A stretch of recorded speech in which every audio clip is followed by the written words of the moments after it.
देखु आज आम ये तेलकोई ब्लॉक को अनुगुल इरिगेशन डिविजन रो ऑफिसर मान सब आसते आम तेलकोई अंचलवासी ब्लॉक रो विभिन्न पंचायत लोक एवं विशेष भाव में विगत दिन आम चकधर प्रकल्प को लेकर जो सब शंका आशंका लोक भयभीत अवस्था थिले ताकू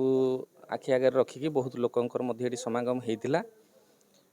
किंतु विगत दिन में ए अंचलवासी जो घोर विरोध जोटा कि आम तेलकोई देखी 10-20 हजार लोक एकत्रित हो चकधर प्रकल्प को बंद करने सब चेष्टा करते पुणी मसे 2 मास पर पुणी जगमोहनपुर से भाई भाव में विरोधाभास होता एवं पुणी किछि मास पर केउंझर कलेक्टर ऑफिस घेराव करा जायतिला तेणुक जो प्रोजेक्ट चकधर प्रोजेक्ट बा ब्यारेज जोटा आमर प्रथम बजेट रे आम सरकार उपस्थापना करा जायतिला ताहा वर्तमान पूरा स्थाणु अवस्था अच्छी एबे अनुगुल जो इरिगेशन डिपार्टमेंट रो ऑफिसर माने आछंती से माने आसीचंती सेही समाकोई नदीर ऊपर मुंडरे जोटा कि अपर समाकोई सेठी गोटे छोट डैम टे करने को नहीं से माने सर्वे काम आगे चलई जोटा कि बहु वर्ष पूर्वर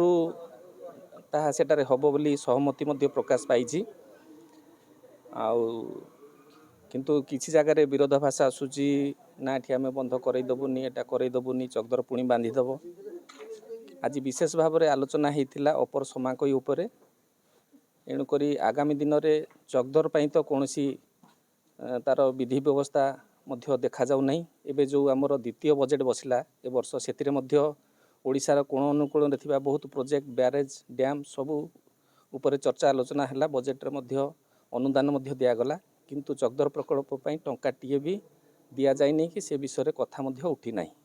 एबे कथा रहिला जदि अपर समाकोई हाथीमुंडा ठारे बंध हम जदि सेठिकार लोक न चाहिए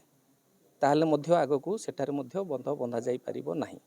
आ मु सबुबले ए तेलकोईवासी सहित अच्छी थिली अच्छी एवं आग को रही लोक मैंने जहाँ चाहिए से अनुसार ये काम हम लोक जदि चाहिए हम जदि न चाहिए ये बंधर व्यवस्था करा जिवो नाही। धन्यवाद।